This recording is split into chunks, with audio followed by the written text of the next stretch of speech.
Hello everyone, welcome to my YouTube channel. So आज की class में उत्तराखंड के इतिहास के बारे में आप लोगों को कराने वाली हूँ। उत्तराखंड के इतिहास की जानकारी के स्रोत क्या है, इसमें आपके प्रागैतिहासिक काल है, आदि ऐतिहासिक काल है और ऐतिहासिक काल, तीन भागों में इसको बांटते हैं। अब यहाँ पर जो आपका आदि ऐतिहासिक काल है, इसके अंतर्गत पुरातात्विक स्रोत आते हैं, साहित्यिक स्रोत आते हैं, है ना। कौन से आते हैं? पुरातात्विक और आपके साहित्यिक। इसके अलावा विदेशी यात्रियों के विवरण, स्थानीय लोक गाथाएं। अब सबसे पहले पुरातात्विक स्रोतों की बात करती हूँ। जैसे कि यहाँ पर आपके पुरातात्विक स्रोत हैं और उसके अलावा साहित्यिक स्रोत है। साहित्यिक स्रोतों को दो भागों में बांटा जा सकता है, ब्राह्मण या धार्मिक साहित्य जैसे ऋग्वेद, ऐत्रेय ब्राह्मण, स्कंद पुराण, रामायण, महाभारत, बौद्ध साहित्य। गैर धार्मिक साहित्य अभिज्ञान, शाकुंतलम है, हर्षचरित्र है, आईने अकबरी है, जहांगीरनामा है, गुरुपादुक है। और वहीं मैं यहाँ पर कहूँ कि विदेशी यात्रियों के विवरण जैसे भेनशांग, सरुद्दीन, टॉम कॉरट, है ना। ऐसे स्थानीय लोग जैसे पवाड़े, भड़ो हैं, राजुला मालूशाही गाथा है ना, रमोला गाथा है, जागर है, हुड़की बोल है, इनके माध्यम से। अच्छा, मैंने यहाँ पर आपका भड़ो मतलब भड़ शब्द से बना हुआ है। और पुरातात्विक आपके स्रोतों की बात करते हैं, जैसे भित्ति चित्र हैं, यज्ञ वेदिकाएँ हैं, सिक्के, अभिलेख, पांडु, जैसे पांडुकेश्वर अभिलेख में आता है, पांडुकेश्वर अभिलेख चमोली से जो है, तालेश्वर, अल्मोड़ा, कालसी, देहरादून, बैजनाथ है, कंडारा और गोपेश्वर अभिलेख। इनसे जो है हमारे उत्तराखंड की जो भौगोलिक स्रोत हैं, इनकी जानकारी मिलती है। आदि पूर्वज जो है, पहले माना जाता था कि जो आदि पूर्वज है दो समूह में रहता था। कितने? दो समूह में रहता था, जो कि रामापिथेकस घने जंगलों में रहने वाला, ऑस्ट्रेलोपिथिकस मैदानों में रहने वाला, विकसित होकर वर्तमान मानव में ये क्या हुआ है? बदला है। तो सबसे पहले हम बात करते हैं प्रागैतिहासिक काल की। देखो भाई, प्रागैतिहासिक काल में सबसे ज़्यादा आपका क्या क्वेश्चन आता है, वो आपके लिए इम्पोर्टेंट है। अल्मोड़ा के कालामाटी व मल्ला पैनाली नामक स्थान पर प्रागैतिहासिक काल के क्या मिले हैं? शैलचित्र मिले हैं। यशोधर मठपाल ने नैनीताल में खुटानी नाला से पाषाणकालीन उपकरणों की खोज करी है। तो यहाँ से पूछा जा सकता है कि नैनीताल में खुटानी नाला से पाषाणकालीन उपकरणों की खोज किसने करी है, इस तरीके से क्वेश्चन पूछते हैं। अब यहाँ पर उत्तरकाशी की यमुना घाटी, जो कि अब एक हर्बल घाटी बन चुकी है विश्व की, हुडली नामक स्थान से नीले रंग में चित्रित शैलचित्र भी प्राप्त हुए। इन शैलचित्रों में नीले रंग का क्या किया गया है? प्रयोग किया गया। हुडली कहाँ पर है? कहाँ से शैलचित्र मिले हैं? किस रंग के मिले हैं? मेहरू, उड़ियार, रामगंगा घाटी के वर्तमान में क्या है? ये सारे चित्र मिट चुके हैं। आप आते हैं यहाँ पे लाखू गुफा, जो कि बहुत बार पूछी जाती है। लाखू गुफा की खोज किसने करी? 1968 में डॉक्टर MP जोशी ने लाखू गुफा, लाखू उड़ियार मतलब गुफा ही होता है, अल्मोड़ा के बाड़ाईछिना के पास दलबेंड पर सुयाल नदी के तट पर स्थित है, इसकी खोज करी थी। लाखू गुफा में पशु और मानवों के रंगीन शैलचित्र प्राप्त हुए हैं, जिन शैलचित्रों में 3 प्रकार के रंगों सफ़ेद, लाल और काले का क्या किया गया है? प्रयोग हुआ है। लाखू गुफा में मिले शैलचित्रों की तुलना कुछ विद्वान किससे करते हैं? मध्य प्रदेश की भीमबेटका शैलाश्रयों से करते, और यहाँ से नागफनी के आकार का एक भव्य क्या मिला है? शिलाश्रय भी प्राप्त हुआ है। लाखू उड़ियार के शैलचित्रों का मुख्य विषय सामूहिक नृत्य है। समूहबद्ध क्या रहा है? नर्तन या नर्तक मंडली यहाँ से प्राप्त हुई है। इसके अलावा यशवंत सिंह कटौच के अनुसार लाखू गुफा द्विखंडीय संरचना में बनी है। 1982 में यशवंत सिंह कटौच ने लाखू उड़ियार से 7 मानव आकृतियों की खोज करी है। पूछा जाता है इस तरीके से कि 7 मानव आकृतियों की खोज कहाँ से हुई? अल्मोड़ा के लाखू उड़ियार से हुई। किसने करी थी? यशवंत सिंह कटौच ने करी थी। कब करी थी? 1982 में करी। ग्वारख्या गुफा की यहाँ पर बात कर लेते हैं। ग्वारख्या गुफा, इसके पुरातत्वविदों की नज़रों में लाने का श्रेय किसको जाता है? राकेश भट्ट को जाता है। 1993 में खोज हुई। ग्वारख्या गुफा कहाँ है? चमोली के डुंगरी गांव में अलकनंदा नदी के तट पर है। ग्वारख्या गुफा से मानव है, भेड़ है, बारहसिंगा, इनके 41 रंगीन चित्र मिले, जिसमें 8 चित्र पशुओं के और अन्य मानव आकृतियां हैं। ग्वारख्या गुफा के चित्रों का मुख्य विषय पशुओं को हांका देकर भगाना अथवा घेरना है। मनुष्यों को त्रिशूल आकार में क्या किया गया है? इसमें अंकित किया गया है इस ग्वारख्या गुफा में। अब आते हैं किमनी गांव। किमनी गांव की खोज 1998 में किसने करी थी? MP जोशी ने करी। कब करी, किसने करी, कहाँ है? चमोली के थराली के पास पिंडर नदी घाटी में है। यहाँ से हल्के सफ़ेद रंग में चित्रित हथियार एवं पशुओं के क्या मिले हैं? शैल चित्र प्राप्त हुए। मलारी गांव ये कहाँ पर है? चमोली में ही स्थित है। यहाँ पर गढ़वाल विश्वविद्यालय द्वारा 1983 में BM खंडूरी व 2001 में मलारी गांव का सर्वेक्षण किया, जो चमोली जिले से सुदूर तिब्बत सीमा पर है, मतलब चमोली में ही है। जो मलारी का सर्वेक्षण हुआ उसमें एक पशु का पूर्ण कंकाल मिला, जिसकी पहचान हिमालयी पशु वृषभ जुबू यानी कि जोबा के तौर पर हुई है। और मलारी से ही 5.2 kg सोने का क्या मिला है? मुखावरण के साथ नरकंकाल और मिट्टी के बर्तन मिले। यहाँ से प्राप्त बर्तन पाकिस्तान की स्वात घाटी के शिल्प के समान है। क्वेश्चन आपका बन सकता है। मलारी गांव से काले व धूसर रंग के मृदभांड और हत्ते युक्त कुतूब पर बना मोनाल का चित्र मिला, जिसे आगरा भेजा गया। शिव प्रसाद डबराल ने 1956 में नीति घाटी के मलारी गांव से मंडलाकार समाधानों की खोज की, जिन्हें राहुल सांकृत्यायन ने खस जाति के समाधान बताए। मलारी गांव के समाधान पहाड़ी काटकर बनाए गए हैं और इन समाधानों में शवों के घुटने मोड़कर औंधे मुंह लिटाया गया। उत्तराखंड में सर्वाधिक प्राचीन लोह फलक मलारी गांव के पाषाणकालीन समाधानों से प्राप्त हुए हैं। अल्मोड़ा के समाधान। अल्मोड़ा के पश्चिम रामगंगा घाटी के नौला जैनल गांव के समाधानों की खोज किसने करी है? यशोधर मठपाल। अल्मोड़ा के सानड़ा व बसेड़ी ग्राम के समाधानों की खोज भी यशोधर मठपाल ने करी। सानड़ा एवं बसेड़ी ग्राम से दो प्रकार के समाधान प्राप्त हुए हैं, सिस्ट एवं अर्न बैरियल। ठीक है। लुएथाप कहाँ पर है? अल्मोड़ा। तो अल्वेथाप अल्मोड़ा जिले से लाल रंग में चित्रित 3 शैलाशिल प्राप्त हुए और लुएथाप का अर्थ है रक्त चित्र होता है। लुएथाप के शैल चित्र में मानव को शिकार करते, हाथ में हाथ डालकर नृत्य करते हुए दिखाया गया। तो आपसे पूछा जा सकता है कि वो कौन सा शैल चित्र है जहाँ पर मानव को शिकार करते और हाथ में हाथ डालकर नृत्य करते हुए दिखाया गया है? लुएथाप अल्मोड़ा। अल्मोड़ा जनपद के शैलाश्री स्थूल कोटि के, किस कोटि के हैं ये भी आपसे पूछा जा सकता है। पेटशाल व फड़कानौली। फड़कानौली की खोज 1985 में किसने करी? यशोधर मठपाल ने करी थी। ये कहाँ पर है? अल्मोड़ा में है। 3 शैलाशियों की खोज करी इन्होंने। 1989 में पेटशाला की खोज डॉक्टर यशोधर मठपाल ने करी। अल्मोड़ा के पेटशाला से कत्थई रंग की मानवाकृतियाँ प्राप्त हुई हैं। ये दोनों स्थल फड़कानौली और पेटशाल कहाँ पर है? सुयाल नदी के तट पर है और लाखू उड़ियार भी सुयाल नदी के तट पर। फल सीमा। अल्मोड़ा की फल सीमा से योग तथा नृत्य मुद्रा में मानव चित्र प्राप्त हुए, है ना। फल सीमा में 2 चट्टानें हैं जिन पर 2 कप मार्क्स भी बने हुए हैं। नेक्स्ट आता है यहाँ पर आप उत्तराखंड में ताम्र उपकरण। 1986 में अल्मोड़ा से एक ताम्र उपकरण प्राप्त हुआ। 1989 ईस्वी में पिथौरागढ़ के बनकोट से 8 ताम्र उपकरण प्राप्त हुए हैं, जिन्हें अल्मोड़ा के कहाँ? राजकीय संग्रहालय में रखा गया है। ताम्र उपकरणों की खोज राज्य के बनकोट, पिथौरागढ़ और बहादुराबाद, हरिद्वार और अन्य स्थानों पर हुई है। ताम्र संस्कृति ऊपरी गंगा घाटी की प्राचीनतम संस्कृति। किस घाटी की आपसे पूछेगा? तो ऊपरी गंगा, जिसके बिठूर, बसौली और फतेहगढ़ आदि स्थानों से ये ताम्र उपकरण मिले हैं। नेक्स्ट यहाँ पर आता है हरिद्वार के बहादुराबाद से चूड़ियाँ एवं कड़ों के रूप में प्रागैतिहासिक काल के ताम्र उपकरण भी मिले हैं। हरिद्वार की बहादुराबाद में 1959 में ताम्र उपकरण मिले। कुछ इतिहासकार ताम्र संस्कृति के इन उपकरणों को स्कंदित कुठार मानते हैं।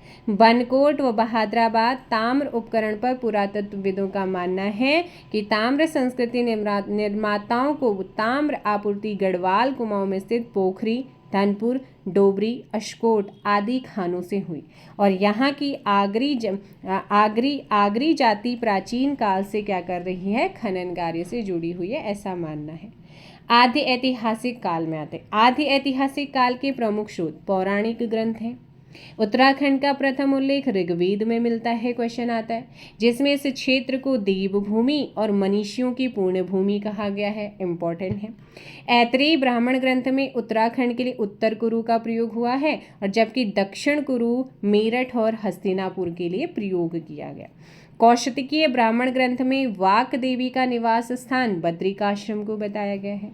स्कंद पुराण में 5 हिमालय खंडों का वर्णन किया गया है और वो 5 हिमालय खंड नेपाल, केदारखंड, मानसखंड, कश्मीर, जालंधर, जिसमें से 2 खंड क्या हैं हमारे उत्तराखंड में हैं। केदारखंड गढ़वाल के लिए, मानसखंड कुमाऊं के लिए यूज हुआ है। स्कंद पुराण में माया क्षेत्र से हिमालय तक के विस्तृत क्षेत्र को केदारखंड, जबकि नंदा देवी पर्वत से कालगिरी तक के क्षेत्र को क्या कहा गया है, मानसखंड कहा गया। केदारखंड गढ़वाल क्षेत्र, मानसखंड कुमाऊं क्षेत्र, माया क्षेत्र व गंगा द्वार हरिद्वार। तो माया क्षेत्र और हरिद्वार, गंगा द्वार किसका प्राचीन नाम है, हरिद्वार का। पुराणों में केदारखंड व मानसखंड के संयुक्त क्षेत्र को ब्रह्मपुर, खसदेश, इलावर्त व उत्तरखंड कहा गया है। ये आप ध्यान रखिएगा, पूछा जा सकता है। बौद्ध साहित्य की पाली भाषा में उत्तराखंड के लिए किस शब्द का प्रयोग हुआ है, बहुत ही महत्वपूर्ण, हिमवंत। ऋग्वेद में आर्य लोग 5 जातियों में बटे थे, पुरु, त्रित्सु, अनु, यदु एवं त्रिवसु। वैदिक काल में उत्तराखंड में त्रित्सु क्या था, जन का शासन था। रघुवंश महाकाव्य में गढ़वाल हिमालय के लिए गौरी गुरु शब्द का प्रयोग हुआ है। रामायण कालीन लक्ष्मण के पुत्र अंगद और चंद्रकेतु का राज्य हिमालय क्षेत्र में स्थित था। यहीं से हनुमान जी ने द्रोणागिरी पर्वत से संजीवनी बूटी लंका ले जाकर लक्ष्मण जी को जीवन दान दिया था, ऐसा माना जाता है। अब आते उत्तराखंड का गढ़वाल क्षेत्र। उत्तराखंड का गढ़वाल क्षेत्र। सो देखो, गढ़वाल क्षेत्र के प्राचीन नाम बद्रिकाश्रम क्षेत्र, तपोभूमि व केदारखंड है। केदारखंड में गढ़वाल की सीमाओं की लंबी 50 योजन यानी कि 200 मील व चौड़ाई 300 योजन 120 मील बताई गई है। केदारखंड व मानसखंड की सीमाओं का विभाजन बधाण क्षेत्र एवं नंदा देवी पर्वत करता है। केदारखंड गंगा द्वार से हिमालय व तमसा एवं टोंस नदी या टोंस, तमसा को ही टोंस से जो बोधांचल यानी कि नंदा देवी तक फैला हुआ है। राजा अजयपाल ने 52 गढ़ों को जीता था, तब से इस क्षेत्र को गढ़वाल कहा जाता है। हरिदत्त भट्ट शैलेश ने गढ़वाल शब्द की उत्पत्ति का संबंध इस क्षेत्र में बहने वाली छोटी छोटी गाड़ों से किया है। ऋग्वेद के अनुसार इस क्षेत्र में असुर राजा संबर के 100 गढ़ों को इंद्र व सुदास ने नष्ट किया था, ऐसा माना गया है। ऋग्वेद के अनुसार इस क्षेत्र के प्राणा यानी कि माणा गांव में प्रलय के बाद सप्त ऋषियों ने अपने प्राणों की रक्षा की। गढ़वाल क्षेत्र में कुबेर की राजधानी अलकापुरी थी और अलकापुरी में मनुष्यों के आदि पूर्वज मनु का क्या था, निवास स्थान था। गढ़वाल क्षेत्र के बद्रीनाथ के पास गणेश, नारद, मुचकुंद, व्यास और स्कंद गुफा में वैदिक क्या है, ग्रंथों की रचना हुई है। तो बद्रीनाथ के पास गणेश गुफा, नारद गुफा, मुचकुंद गुफा, व्यास गुफा और स्कंद गुफा है। टेरी गढ़वाल के हिमयान पट्टी स्थित विशोन पर्वत पर वशिष्ठ गुफा, वशिष्ठ कुंड एवं वशिष्ठ आश्रम है। के देवप्रयाग में भगवान राम का एक मंदिर है, जहां भगवान राम ने शिव भगवान की तपस्या की, माना जाता है। टेरी गढ़वाल के तपोवन में लक्ष्मण जी ने तपस्या की थी। रामायण कालीन बाणासुर का राज्य गढ़वाल क्षेत्र में था। इसकी राजधानी ज्योतिषपुर यानी कि जोशीमठ, करंट नाम ज्योतिर्मठ है।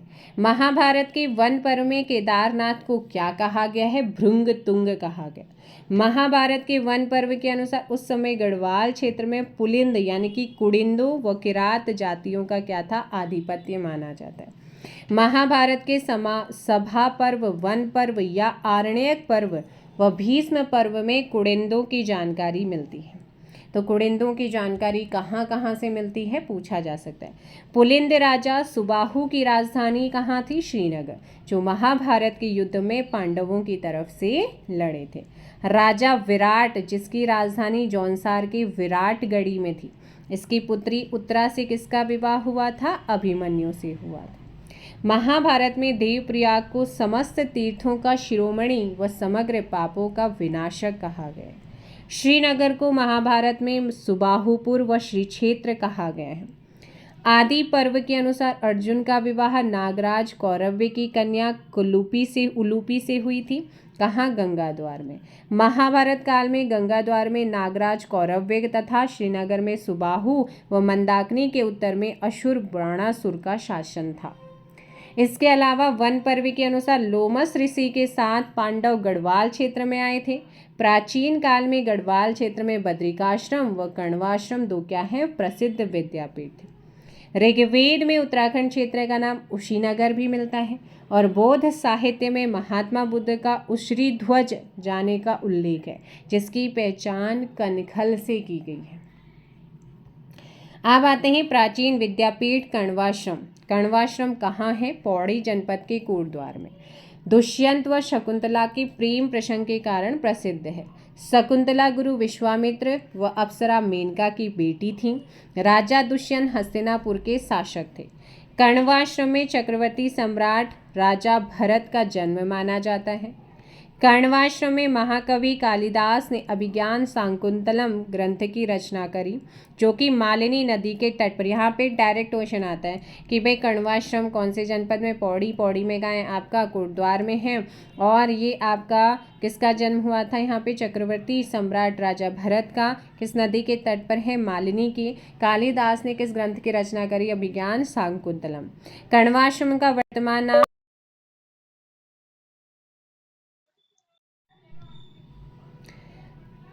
कण्वाश्रम का वर्तमान नाम चौकी घाटा है और कण्वाश्रम के कारण कोटद्वार नगर निगम का नया नाम कण्वा नगरी को करने का प्रस्ताव रखा। कण्वाश्रम या चौकी घाट में बसंत पंचमी के दिन मेला भी लगता है। उत्तर प्रदेश के भूतपूर्व मुख्यमंत्री डॉक्टर संपूर्णानंद ने सन 1955 में इस स्थान का पुनरुद्धार करने हेतु यहाँ पर मालिनी नदी के तटस्थ टीले पर एक छोटा सा मंदिर बनवाया। अब उत्तराखंड का कुमाऊं क्षेत्र की बात कर लेते हैं। कुमाऊं क्षेत्र का प्राचीन नाम मानसखंड व कुर्मांचल। पौराणिक कथाओं के अनुसार चंपावत के कांतेश्वर पर्वत पर भगवान विष्णु का कुर्मा या कच्छपा अवतार हुआ, ऐसा माना जाता है और कांतेश्वर पर्वत के नाम पर मानसखंड के इस क्षेत्र को कुर्मांचल कहते हैं। कुर्मांचल संस्कृत नाम आगे चलकर प्राकृत में कुमु और हिंदी में कुमाऊं हुआ है। कुर्मांचल का सर्वप्रथम अभिलेखीय उल्लेख कल्याण चंद के चंपावत स्थित नागनाथ मंदिर शिलालेख से मिलता है। चंद शासक रुद्रचंद के नाटक उषा रागोदय में कुर्मागिरी शब्द का उल्लेख कुमाऊं के लिए हुआ है। कुमाऊं शब्द का प्रथम प्रयोग विक्रम चंद के द्वारा देशट देव ताम्रपत्र में किया, जिसमें बालेश्वर मंदिर जो है वो भूमिदान का उल्लेख मिलता है। स्कंद पुराण के मानसखंड का प्रारंभ राजा जन्मेजय तथा सूत पौराणिक के बीच एक संवाद से होता है। ब्रह्मा व वायु पुराण के अनुसार कुमाऊं क्षेत्र में किरात, गंधर्व, किन्नर, यक्ष, नाग एवं विद्याधर जातियों का निवास माना जाता है। अल्मोड़ा का जाखन देवी का मंदिर इस क्षेत्र में यक्षों के निवास की पुष्टि करता है। कुमाऊं क्षेत्र में बिनाग या बेरीनाग, कालीनाग, पिंगलानाग, वासुकीनाग आदि मंदिर नाग जाति के निवास की पुष्टि करते हैं। नाग मंदिरों में सबसे प्रसिद्ध बिनाग या बेरीनाग मंदिर जो पिथौरागढ़ में है। मानसखंड के अनुसार जागेश्वर धाम में भगवान शिव ने तपस्या की और कार्तिकेय का जन्म यहीं पर हुआ, ऐसा माना जाता है। महाभारत के वन पर्व के अनुसार ऋषि धौम्या सम्राट युधिष्ठिर को भारत के तीर्थ स्थलों के बारे में बताते हैं। पुरुषोत्तम सिंह की बोधगया अभिलेख में कुमाऊं के लिए कामादेश शब्द कहा गया है। रामायण काल में कुमाऊं क्षेत्र को उत्तर कौशल कहा गया है। चंपावत में एक घटकू देवता घटोत्कच का मंदिर है, जिस टिले पर ये मंदिर स्थित है उसे ही स्कंद पुराण में कुर्मांचल माना गया है। अब कालसी, लाखा मंडल, शिरोली व माणा में शिलालेख मिले हैं। जौनसार भावर स्थित लाखा मंडल से राजकुमारी ईश्वरा का लेख मिला, पूछा गया है। इसके अनुसार यमुना उपत्यका में यदुओं का शासन माना जाता था। देवप्रयाग व कल्पनाथ में गुफाओं के अंदर दीवारों पर लेख मिले। नैनीताल व बाड़ावाला में ईंट पर उत्कीर्ण लेख मिले। गोपेश्वर और बाड़ाहाट से त्रिशूल लेख मिले हैं।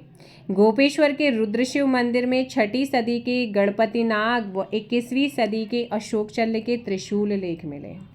बाड़ाहाट त्रिशूल लेख में शंख लिपि का प्रयोग हुआ है। देवलगढ़ तथा कोलशारी से मूर्ति पीठिका लेख मिले हैं।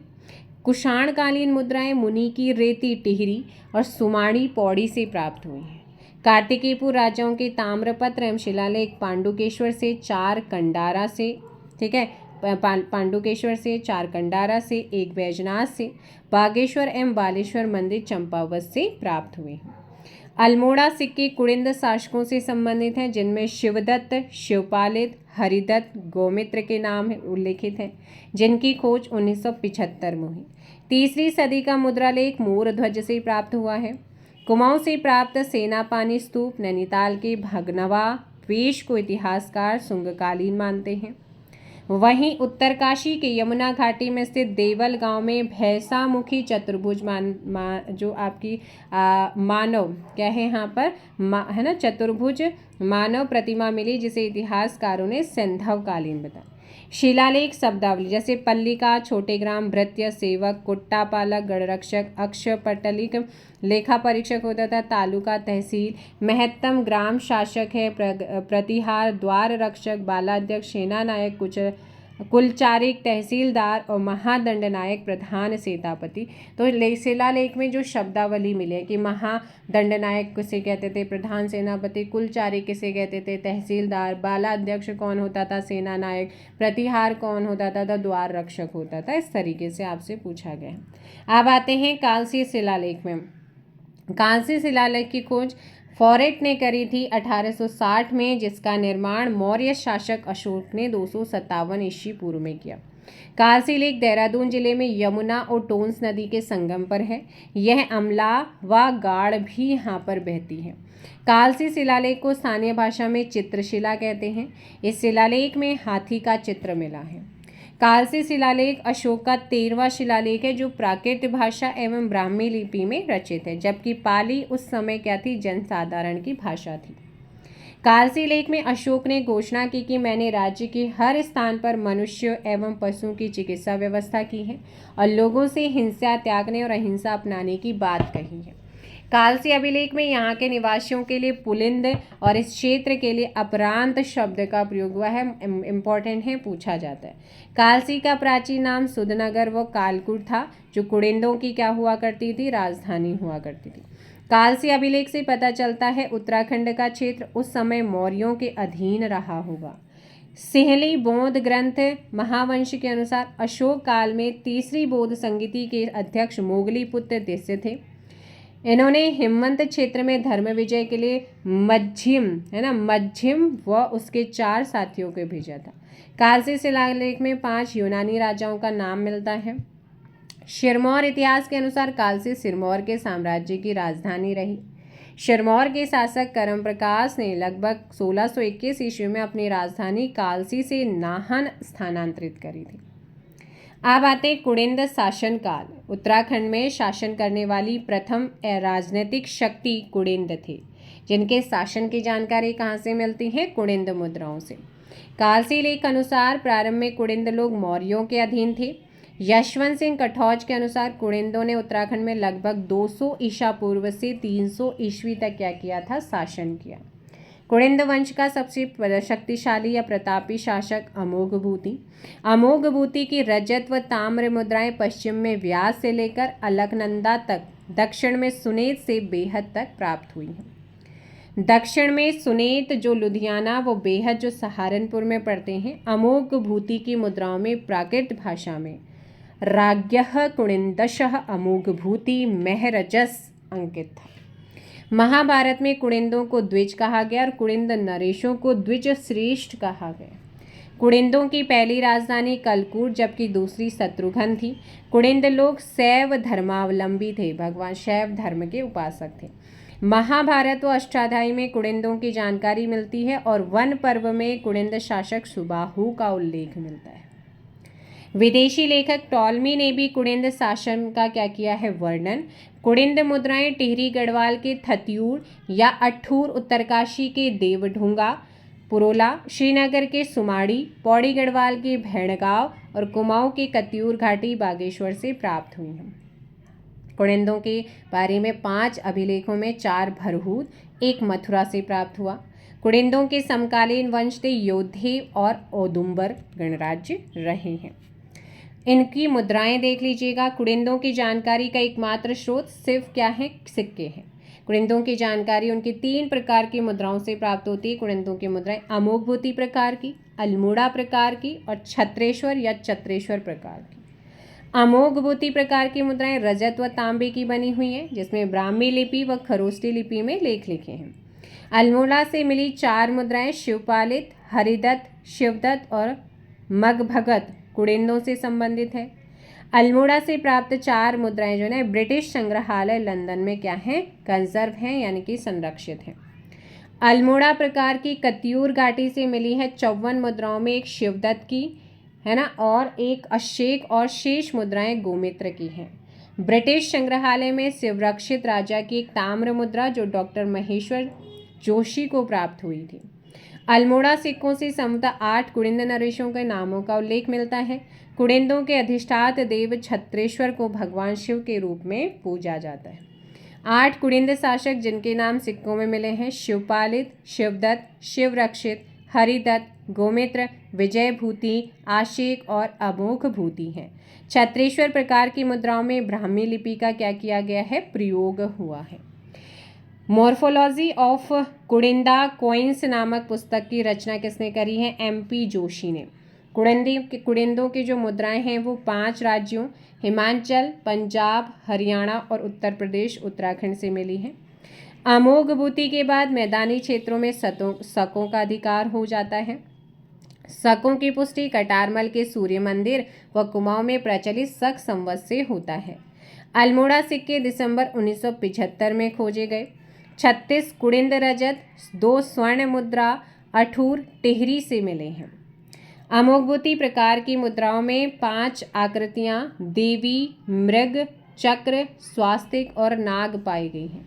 उत्तराखंड में कुषाण शासन, कुषाण कालीन मुद्राएं वीरभद्र, मोरध्वज और गोविशाण से मिले हैं। गोविशाण सिक्कों की खोज 1960 में KP नौटियाल ने करी थी और वीरभद्र ऋषिकेश, मोरध्वज गुरुद्वार को कहा गया, गोविशाण काशीपुर का प्राचीन नाम है। कुषाणों का शक्तिशाली शासक कनिष्क था, जिसने तराई क्षेत्रों पर क्या किया था, अधिकार। उसकी राजधानी पुरुषपुर या पेशावर थी। भारत में सर्वाधिक शुद्ध सोने के सिक्के कुषाणों ने ही जारी किए थे। रेशम मार्ग पर नियंत्रण करने वाला एकमात्र शासक कनिष्क। कनिष्क ने 78 ईस्वी में शक संवत चलाया, जिसका उत्तराधिकारी हुविष्क था। हुविष्क की 44 स्वर्ण मुद्राएं मुनि की रेती से 1972 में क्या हुई हैं, प्राप्त हुई हैं। कुषाण शासक वासुदेव द्वितीय की 3 स्वर्ण मुद्राएं गोविशाण टिले से मिली हैं, जिन मुद्राओं में शिव व नंदी का क्या मिला है, चित्र बना हुआ। 7 कुषाण स्वर्ण मुद्राएं खटीमा से मिली हैं, जिन पर वशु नामक राजा का नाम मिलता है। कनिष्क की नाणक स्वर्ण मुद्राएं काशीपुर से प्राप्त हुई हैं। मोरध्वज, पांडुवाला, वीरभद्र एवं भरत मंदिर के उत्खनन से कुषाण कालीन अवशेष की क्या मिलती है, प्राप्ति हुई है। उत्तराखंड का योधेय वंश, कुषाणों को कुचलने में मुख्य भूमिका योधेय शासक, क्योंकि ये उनके समकालीन भी थे। योधेय कुड़िंदों के समकालीन थे। इनकी मुद्राएं जौनसार भावर देहरादून से और कालो डाडा लैंसडाउन से प्राप्त हुई हैं। योधेय शासकों को द्वि व त्रि मुद्रालेख वाले सिक्के भी प्राप्त हुए हैं। इनके योधेय वंश की जानकारी उनके द्वारा निर्मित सिक्कों से मिलती है, जिनका शासन यमुना और सतलज नदी के बीच में माना जाता है। योधेय कालीन मुद्राओं में उनके अधिष्ठाता देवता सूलधारी कार्तिकेय का चित्र मिलता है। उनकी मुद्राओं से विदित होता है कि उनमें गढ़ शासन प्रणाली क्या थी, विद्यमान थी। समुद्रगुप्त के प्रयाग प्रशस्ति लेख से पता चलता है कि गुप्त सम्राट समुद्रगुप्त ने योधेय गणराज्य को विजित कर अपने अधिकार में ले लिया। जौनसार से 1936 में योधेय मुद्राएं क्या हुई हैं, प्राप्त हुई हैं। युगसैल का गोत्रीय वंश, गोत्रीय वंश का काशी प्रदेश के आसपास का राज्य था। गोत्रीय वंश का प्रतापी शासक शीलवर्मन को मानते हैं। शीलवर्मन ने देहरादून के जगत ग्राम में बाड़वाला यज्ञ वेदिकाएं बनाई। इसने यमुना तट पर 4 अश्वमेघ यज्ञ भी किए थे तथा शिव भवानी नामक राजा ने भी यमुना के तट पर अश्वमेघ यज्ञ किए हैं। तो ये थे आपका गोत्रीय वंश। अब आता है कुलूत वंश। कुलूत वंश कांगड़ा जिले की कुल्लू घाटी में शासन कर रहा था। कुलूत वंश की जानकारी बृहद संहिता व मुद्रा राक्षस से मिलती है। कुलूत वंश का प्रतापी शासक कौन था? वीरियस, और वीरियस की वृत्ताकार रजत मुद्राएं मिली हैं। काशीपुर प्राचीन नाम गोविषाण में मित्र वंश। काशीपुर में दो मित्र राजाओं के बारे में उल्लेख मिलता है, मातृमित्र और पृथ्वी मित्र। हिमालय का करतरपुर राज्य उत्तराखंड, हिमाचल प्रदेश और रोहिलखंड का उत्तरी भाग में स्थित था ये राज्य क्षेत्र। समुद्रगुप्त प्रयाग प्रशस्ति अभिलेख में करतरपुर राज्य को गुप्त साम्राज्य के अधीन राज्य बताया गया। कुछ इतिहासकारों का मानना है कि करतरपुर पर कुड़िंदों का शासन था एवं करतरपुर राज्य की राजधानी कार्तिकेयपुर थी। स्कंदगुप्त काल में हुणों का आक्रमण हुआ। उस समय करतरपुर राज्य पर भी क्या हुआ? हुणों ने अटैक किया था। राहुल सांकृत्यायन के अनुसार हुण राजा तोरमाण व मिहिर कुल के अधीन हिमालय का कुछ भाग रहा। शिवपुर का यदुवंश। यदुवंश का शासन 6वीं से 7वीं सदी के आसपास रहा। यदुवंशी राजाओं की जानकारी लाखा मंडल से प्राप्त हुआ था। राजकुमारी ईश्वरा का लेख उससे मिलती है और इस लेख से 11 पीढ़ियों के 12 शासकों के नाम मिले। यदुवंश का संस्थापक श्री सेनवर्मन, जिसकी राजधानी यमुना प्रदेश सिंहपुर में बताई गई है। राजकुमारी ईश्वरा भास्कर वर्मन की बेटी और जालंधर राजकुमार चंद्रगुप्त की पत्नी, और ईश्वरा ने लाखा मंडल में क्या बनाया था? एक शिव मंदिर भी बनाया था, ऐसा माना जाता है। छांगलेश वंश। लाखा मंडल में खंडित शिलालेख छांगलेश वंश से संबंधित है। खंडित अभिलेखों में 7 राजाओं के स्पष्ट नाम हैं। इन अभिलेखों में पहला नाम नरपति जयदास और अंतिम नाम नामछत नामक राजा का मिलता है। उत्तराखंड में नाग वंश। 6वीं से 7वीं शताब्दी में नाग वंश के अस्तित्व का पता चला। नागों की पुष्टि गोपेश्वर के त्रिशूल लेख से मिलती है। गोपेश्वर त्रिशूल लेख में 4 नाग राजाओं के नाम स्कंदनाग, गणपति नाग, विभुनाग और अंशुनाग। इसके अलावा त्रिशूल लेख में उल्लेख किया गया कि गणपति नाग ने अपने दूसरे राज्य वर्ष में रुद्रमहालय के सामने शक्ति यानी कि त्रिशूल की स्थापना की थी। गोपेश्वर त्रिशूल लेख में 6वीं से 7वीं सदी ईस्वी की दक्षिणी ब्राह्मी लिपि का प्रयोग हुआ। उत्तरकाशी के बाड़ाहाट शक्ति स्तंभ अभिलेख त्रिशूल लेख से नाग राजवंशी राजा गणेश्वर और गुहा की क्या मिलती है? जानकारी मिलती है। गणपति नाग उत्तरी नागवंश का शक्तिशाली शासक प्रतीत होता है, जिसका रुद्रमहालय गोपेश्वर में अभिलेख मिला। यमुना घाटी में यदुओं का अस्तित्व मिटाने का श्रेय नाग शक्ति को जाता है। अब आते हैं मौखरी वंश। मौखरी वंश का संस्थापक इसे माना जाता है हरिवर्मा को, और 480 से 500 ईस्वी तक का इसका टाइम पीरियड माना जाता है। ग्रहवर्मा का विवाह थानेश्वर की राजकुमारी राजश्री से हुआ है। उत्तराखंड में नाग शासकों को कन्नौज से मौखरी वंश ने हराया, ऐसा माना जाता है। मौखरी वंश का अंतिम शासक कौन था? ग्रहवर्मा, और इसका संस्थापक कौन था? हरिवर्मा। ग्रहवर्मा की हत्या के बाद मौखरी राज इसके बहनोई हर्षवर्धन के अधीन हो गया। थानेश्वर का हर्षवर्धन वंश। बाणभट्ट के द्वारा रचित है हर्षचरित नामक पुस्तक में उत्तराखंड आने का वर्णन मिलता है हर्षवर्धन। हर्षकालीन चीनी यात्री ह्वेनसांग हिमालय के पो लो ही मो पू लो या ब्रह्मपुर राज्य में आया था। ह्वेनसांग ने यहाँ 5 बौद्ध विहार होने का उल्लेख किया, और कनिंघम ने आधुनिक गढ़वाल और कुमाऊं वाले संपूर्ण भाग को क्या कहा है? ब्रह्मपुर। ह्वेनसांग ने गंगा को महाभद्रा कहा, हरिद्वार के लिए मोयूलो कहा, जिसका क्षेत्र 20 ली चीनी माप बताया था। हर्ष के पश्चात मध्य हिमालय कान्यकुब्ज राज्य के हर्षवर्धन की मृत्यु के बाद 647 ईस्वी में वर्धन वंश का अंत हो जाता है, जिसके बाद कान्यकुब्ज जो है राज्य ब्रह्मपुर, शत्रुघ्न और गोविषाण राज्यों में विघटित हो जाए। इन तीनों राज्यों में सबसे बड़ा था ब्रह्मपुर। कान्यकुब्ज राज्य विघटन की जानकारी ह्वेनसांग के 634 ईस्वी के यात्रा वृत्तांत सियूकी से मिलती है। इसी यात्रा वृत्तांत में उन्होंने उत्तराखंड के मदावर व गोविषाण राज्य का क्या किया है? वर्णन किया है। ब्रह्मपुर राज्य के उत्तर में स्वर्णगोत्र देश एक स्वतंत्र राज्य था, जिसे स्त्री राज्य भी कहा जाता था। हर्षवर्धन के मधुवन एवं बांसखेड़ा अभिलेख से पौरव वंश की जानकारी मिलती है। मार्कंडेय पुराण एवं वृहत संहिता में पर्वताकार राज्य का उल्लेख मिलता है, और वृहत संहिता की रचना वारामिहिर के द्वारा की गई है। अब आते हैं ब्रह्मपुर राज्य के पौरव वंश की तरफ चलते हैं। हिमालय क्षेत्र के 3 राज्यों में से ब्रह्मपुर सर्वाधिक विस्तृत राज्य था, जिस पर पौरव वंश का शासन माना जाता है। ब्रह्मपुर राज्य गंगा नदी से लेकर करनाली नदी तक विस्तृत था और ब्रह्मपुर नरेश सोन वंशीय पौरव राजा थे। पौरव वंश का शासन 6वीं सदी से 8वीं सदी तक रहा। अल्मोड़ा के तालेश्वर ताम्रपत्र का संबंध पौरव एवं ब्रह्मपुर राज्य से माना जाता है। तालेश्वर ताम्रपत्र की खोज 1915 में हुई। तालेश्वर ताम्रपत्र में द्युतिवर्मन व विष्णुवर्मन द्वितीय शासक का उल्लेख मिलता है और पौरव वंश के संस्थापक विष्णुवर्मन प्रथम को माना जाता है। पौरव वंश के शासक राज्य को पर्वताकार राज्य कहते हैं और पौरव वंश के ताम्रपत्रों में 5 शासकों का उल्लेख मिलता है।